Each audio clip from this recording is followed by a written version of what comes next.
핀란드에서 있었던 사건이에요. 1960년 6월 4일 4명의 청소년들이 오토바이 2대에 나눠 타고 핀란드 남부에 위치한 보돔 호수에 놀러 갑니다. 여기는 핀란드의 수도가 헬싱키인데요. 그 헬싱키에서도 그렇게 멀지 않은 곳이에요. 여기에 왜 호수에 놀러 갔냐? 호숫가에서 수영도 하고 또 텐트도 가져갔거든요. 그래서 주변에다 텐트도 치고 캠핑도 하려고요. 야영을 하려고 간 거예요. 당시에 이 호수 캠핑에 참여했던 아이들은 4명의 아이들이었습니다. 왼쪽부터 비오크룬크라는 15살 소녀, 맥키라는 15살 소녀, 보이스만이라는 18살 소년, 그 다음에 마지막 구스타프손이라는 18살의 소년이죠. 그러니까 15살 소녀 2명, 18살 소년 2명이 같이 간 거예요. 이것들 나이도 어린데 벌써 쌍쌍이로. 외국이니까 그럴 수 있다고 생각이 듭니다. 자, 그렇게 아이들이 호숫가에 도착을 했고요. 재밌게 놀았어요. 수영도 하고 맛있는 것도 먹고 낚시도 하고요. 그렇게 아이들이 자정까지 캠프파이어도 하고 막 놀다가 2시간 정도를 자고 새벽 2시에 다시 일어나게 됩니다. 그리고 남자아이들은요, 낚싯대를 가지고 호수로 낚시를 하러 다시 나가요. 그리고 여자아이들은 잠이 듭니다. 그런데요, 다음날 아침 이 호숫가를 산책하러 온 다른 2 소년이 아이들이 타고 온 오토바이를 발견하게 돼요. 야, 호숫가에 누가 있나 보다. 오토바이 타고 왔네? 하고 오토바이를 구경하려고 가까이 다가가요.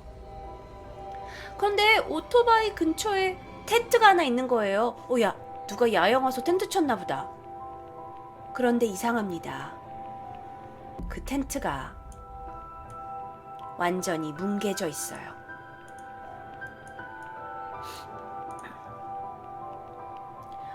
뭐지? 동물의 공격을 받았나? 왜 텐트가 저렇게 뭉개져 있어? 그런데 텐트 바깥쪽으로 사람의 다리 하나가 빠져나온 것을 보고 깜짝 놀라게 되죠. 2 소녀는 바로 달려가서 경찰에 신고하게 됐어요. 그리고 경찰이 바로 이 텐트 야영 장소로 출동합니다. 여기 사진에 이 4번째 남자 구스타프손이 머리에 둔기를 맞은 채 텐트 안에서 쓰러진 채로 발견이 되었었어요. 그런데 그는 아직 살아 있습니다. 그럼 나머지 애들은요? 나머지 3은 텐트 안에서 발견됩니다. 모두 다 머리를 둔기로 맞고 죽어 있는 상태였어요. 이 중에요, 비운크론트하고 보이스만은 칼에 찔린 상처도 있었어요. 근데 그 칼에 찔린 상처가 그냥 한 번만 찔린 상처가 아니라 15번이나 난자당한 상처를 이 여자가 갖게 됐어요. 여기 첫 번째 사진에 있는 여자가. 그러니까 그냥 둔기로만 머리를 맞은 게 아니라 15번이나 칼로 찔림을 당한 거죠. 텐트를 조사하기 시작했어요. 텐트는 밖에서 안으로 찢어져 있는 형태였어요. 안에서 밖으로 찢어진 게 아니라 밖에서 안으로 찢은 거죠. 그리고요, 보이스만과 구스타프손이 남자 2명의 신발은 살인 현장에서 1km쯤 떨어진 길가에서 발견됩니다. 신발이 1km나 떨어진 곳에서 발견이 돼요. 그리고 보이스만의 옷가지 중에 가죽 자켓, 그리고 그 외의 여러 가지 소품은 완전히 없어져 버렸어요. 여자아이들의 옷은 전날 저녁에 텐트 밖에 걸어둔 그대로였어요. 남자아이들의 소품만 없어진 거죠. 자, 그렇다면 여기서 이 사건을 해결하기 위해 여러분 누가 문득 떠오르죠? 이 사건엔 생존자가 있습니다. 바로 마지막 사진의 구스타프손이라는 이 남자예요. 그는 생존자입니다.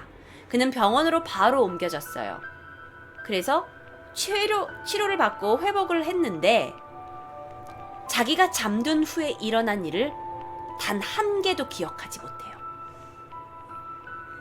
기억이 안 난대요. 그리고 머리로 누군가 둔기로 때렸는데 살인 흉기도 전혀 발견되지 않았어요. 그런데 이 중에 목격자가 나옵니다. 이 호수의 건너편에 사는 여자 2명이 있었는데 야영지 쪽에서 무슨 움직임을 본 것 같다고 증언한 게 나와요. 그러니까 분명히 이 안에 무슨 일이 있었던 걸 누가 본 거죠. 또 한 명, 한 어린 소년이 이 새벽에 살인사건 요 시각 후에 한 금발 남자를 현장 근처에서 봤다고 증언했어요. 그런데 이 증언을 빼고는 그 어떤 단서도 없어요. 그래서 유가족들이 너무 슬펐죠. 범인을 잡을 수가 없으니까. 게다가 핀란드 전체에서도 이건 굉장히 신문에 오르락내리락 거리는 큰 뉴스거리가 되어버렸어요. 경찰이 방법을 못 찾아요. 조사를 했는데 증거가 없어요. 그러니까 아무 일도 못하는 거예요. 그렇게 수사가 난항에 부딪히자 경찰이 안 되겠다. 야, 구스타프, 너 일로 와봐. 너 기억 안 난다 그랬지? 너 최면을 좀 걸어보자 라고 한 거예요. 이게 유일한 생존자 구스타프 손이에요. 굉장히 좀 건방진 포즈로 사진에 등장을 했네요. 자, 그래서 이제 경찰이 얘 생존자 구스타프 손하고 아까 왜 그 어린 소년이 금발 남자 봤다 그랬잖아. 걔 둘을 침대에 눕혀놓고 최면술을 이용하기로 합니다. 그렇게 최면을 걸었는데 여기서 똑같이 나온 게 뭐였냐? 구스타프 손도 금발 남자가 텐트를 찢고 금속 파이프로 자기들을 공격했다는 사실을 기억해내요. 그래서 유일하게 얻어낸 게 뭐냐면 몽타주예요. 금발 남자가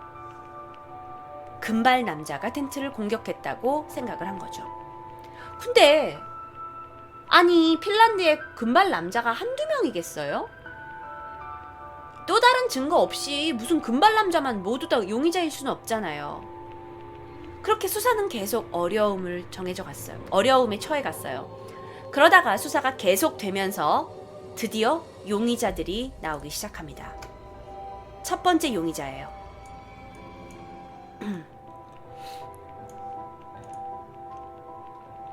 그의 이름은 한스 아스만입니다.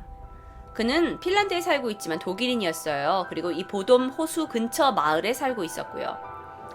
그는요 6월 6일 바로 사건 다음 날 병원을 방문했는데요. 손톱 밑이 까맸고요. 얼굴이 붉은색으로 사방에 막 약간 얼룩이 튀어 있는 거예요. 약간 누가 봐도 수상한 행색을 하고 있었어요. 의사가 그를 치료해줬고 의사가 결국 경찰한테 이 사람이 그날 치료를 받으러 왔는데 수상했다고 얘기를 했거든요. 그리고 그 의사는 이 사람이 범인이라고 100% 확신을 했어요. 오죽 확신을 했으면 일생 동안 책만 3권을 낼 정도였으니까요. 게다가 그는 금발머리 소유자였어요. 왜 구스타프먼하고 그 소년하고 몽타주 해가지고 금발머리가 용의자 선상에 섰잖아요. 이상하잖아. 그런데요, 그에겐 알리바이가 있었어요. 그는 사실 바람을 피고 있는 중이었어요. 그래서 살인사건이 일어난 밤에 간통을 하고 있던 여자의 집에 있었던 거죠. 게다가 그녀의 집에는 손님들도 있었는데 이 간통녀와 손님들이 그가 사건이 일어난 날 그녀와 같이 있었다는 걸 증명해 준 거죠. 만약에 이 아스만 한스가 몰래 나갔다가 살인을 저지르고 오기에는 그가 그렇게 오랫동안 자리를 비운 적이 없었다는 거예요. 자, 그는요 이 사건의 상당한 유력한 용의자였어요. 하지만 결정적으로 알리바이가 있었어요. 그렇기 때문에 제대로 이 사람이 체포가 되진 않아. 근데 그러고 나서 막 이 사람이 뭐 정보국과 관련이 있다라는 소문도 있고, 또 이 이외의 다른 미제 사건에도 얘가 용의자로 지목이 된 적이 있고, 하여튼 핀란드 사람들 입에 계속 오르락 내리락 거렸대요. 평생 혐의를 부인했어요. 근데 이 사람이 독일인이잖아요. 핀란드에서 일어난 사건인데 독일인이야. 그러다 보니까 좀 더 박해를 받은 것이 아니냐라는 의견도 있어요. 하지만 여전히 그를 치료했던 의사는 그가 범인이다라고 확신하고 있고요. 두 번째 용의자예요. 두 번째 용의자는 사진이 없어요. 그는 그 길스튠이라는 이름을 가지고 있어요. 길스튠은 살인 현장 가까운 곳에서 한 조그마한 가게를 운영하는 사람이었어요. 근데 얘는 캠핑족을 너무 싫어해. 그래가지고 캠핑족들이 막 오면 막 폭력적으로 행동한 전력이 있어요. 게다가 이상한 게요. 이 살인사건에선 여러분, 이 보돔 호수 살인사건에서는 살인 흉기가 발견되지 않았거든요. 그런데 이 길스튠이 살인사건 직후에 자기 집 주변에 있는 우물을 메꿨어요. 그게 의심을 산 거예요. 아니, 우물을 갑자기 왜 메꿔? 경찰이 집을 다 수색을 했는데 살인 흉기, 아니면 범행 현장에서 사라진 물건들이 전혀 발견되지 않았어요. 그런데 이상하게 그는 우물을 메꾼 거예요. 길스튠한테는 의붓 아들이 있었어요. 자, 여기서 의붓 아들이라는 건 자기 친아들이 아니기 때문에 별로 좋은 사이가 아니었을 수 있죠. 근데 그 의붓 아들이 증언을 한 거야. 분명히 우리 그 의붓 아빠가 그 우물 안에다 무엇을 넣고 메꾼 것 같다고요. 그런데 결정적인 증거가 없어요. 그래서 그는 체포되지 않았어요. 길스튠은요, 이상하게 살인사건이 일어나고 나서 9년 후에 호수에서 익사합니다. 자살일 거란 얘기도 있어요. 그에게 알리바이가 있었나요? 네. 그는 아내와 함께 있었습니다. 아내와 함께 있었다는 알리바이가 확실했어요. 그런데 그의 아내가요, 남편이 사망한 후에 남편이 알리바이를 만들어달라고 강요했다고 진술했어요. 그리고 이 길스튠의 친구가 한 명 있었거든요. 근데 친구도 그 길스튠이요, 엄청 취한 날, 야, 그 애들 내가 죽였어 라고 얘기한 적이 있다는 거예요. 그럼 그가 범인이냐? 아니에요. 아니, 몰라요. 왜냐면 경찰은요, 조사를 해봤더니 얘가 2차 세계대전 때 머리 부상을 당해가지고 약간 정신착란 증세가 약간 있었던 거야. 그래서 평소에도 약간 자기 생각과는 다른 말을 간혹 해왔대요. 그러니까 경찰이 그가 범인이라고 단정 지을 수는 없는 거예요. 저 그러면 세 번째 용의자는 누구일까요? 바로 이 남자. 유일한 생존자 구스타프손이에요. 이 남자에 대해 생각하지 못하고 있었어요. 구스타프손은요, 사건이 있고 나서 정상적인 삶에 복귀를 합니다. 그런데 이 사건이 지금 몇 년도에 벌어졌냐면 이 사건이 1960년에 이 사건이 벌어졌거든요. 그런데 2004년에 경찰이 최신 기술을 가지고 혈흔을 감정했어요. 그런데 그때 구스타프손이 살인자일 가능성이 있다는 걸 밝혀냅니다. 이 이야기에 따르면 그의 증언, 예전에 했던 그의 증언에 따르면 얘가 그 당시에 술에 취해 있었어요. 그래서 그 남자 친구였던, 그러니까 남자 아이였던 보이스만하고 다툼을 벌인 거예요.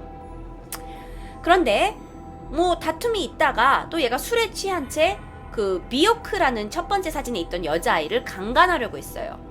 그런데 그녀가 저항을 했던 거예요. 그래서 구스타프손이 격분해서 이 모든 일을 저지른 게 아니냐라고 경찰이 이제 생각을 하게 된 거죠.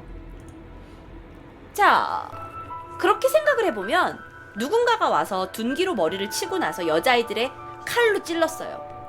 근데 그것도 얘가 저지른 거라면 살인 그 동기가 약간 이해가 되는 거예요. 내가 너랑 사랑을 하려고 했는데 네가 나랑 안 해줘 하면서 약간 뭔가 증오심으로 칼을 찌른 거죠. 격분해가지고요. 그래서 이게 많은 게 설명이 돼요. 그래서 얘로 범인으로 몰아져 가나 싶었어요. 게다가 이제 2005년에 얘가 범인이라고 생각을 하고 2005년까지 계속 재판이 계속 됐는데, 당시에 수사를 맡고 있던 한 형사가 구스타프손이 형사들한테 했던 말을 다시 증언하기 시작했어요. 뭐라고 얘기했냐면, 일은 이미 벌어졌잖아요. 전 15년형을 받겠죠 라는 이야기를 했다는 거예요. 근데 이게 문제가 뭐냐면 이 말이 공식적으로 기록된 적이 없어요. 게다가 이 말 자체가 핀란드어로는 여러 가지로 재해석될 수 있는 아주 애매한 말이래요. 그래서 이건 자백으로 인정받지는 못해요. 그리고 구스타프손은 계속해서 자신의 혐의를 부인합니다. 그리고 나는 모른다. 나도 자고 일어났더니 이런 일이 벌어졌고 나도 피해자다 라고 진술을 고소합니다. 근데 얘가 범인이라고 하더라도 설명할 수 없는 게 많이 있어요. 그의 신발과 또 다른 남자아이의 신발은 1km나 떨어진 곳에서 발견됐어요. 만약 그가 범행을 저질렀다면 왜 그의 신발은 그렇게 멀리 떨어져 있었을까요? 그리고 그가 범인이었다면 이 아이 말고 다른 아이, 죽은 아이의 물건, 옷가지가 없어졌어요. 도대체 옷가지를 어디다 숨기냐고. 18살밖에 안 된 아이가 살인을 저지르고 옷가지를 어디로 숨길 수 있냐는 거죠. 물론 주변에 호수와 숲 다 샅샅이 수색을 했어요. 근데 아무것도 발견하지 못한 거죠. 또 한 가지, 구스타프손도 머리에 심한 부상을 입었어요. 누군가가 내려친 상처였어요. 자기가 자기 머리를 내려치고 쓰러질 순 없잖아요. 얘도 반쯤 의식이 없는 상태로 발견됐는데 회복 자체에도 6, 7주나 걸렸어요. 그러니까 얘를 단순하게 범인으로 몰아가기에도 이치에 맞지 않는 부분이 있는 거예요. 결국 오랜 재판 끝에 그는 무죄로 석방이 됐죠. 그런데요, 그리고 나서 그는 이미 이제 살인자로 너무나 핀란드 언론에서 이제 뇌리에 박혀진 거예요. 그래서 굉장히 힘든 삶을 살았다고 해요. 1960년에 벌어진 사건이었는데도 불구하고요. 과연 누가 그들을 죽인 걸까요? 이 사건은 미제 사건으로 남아버렸습니다.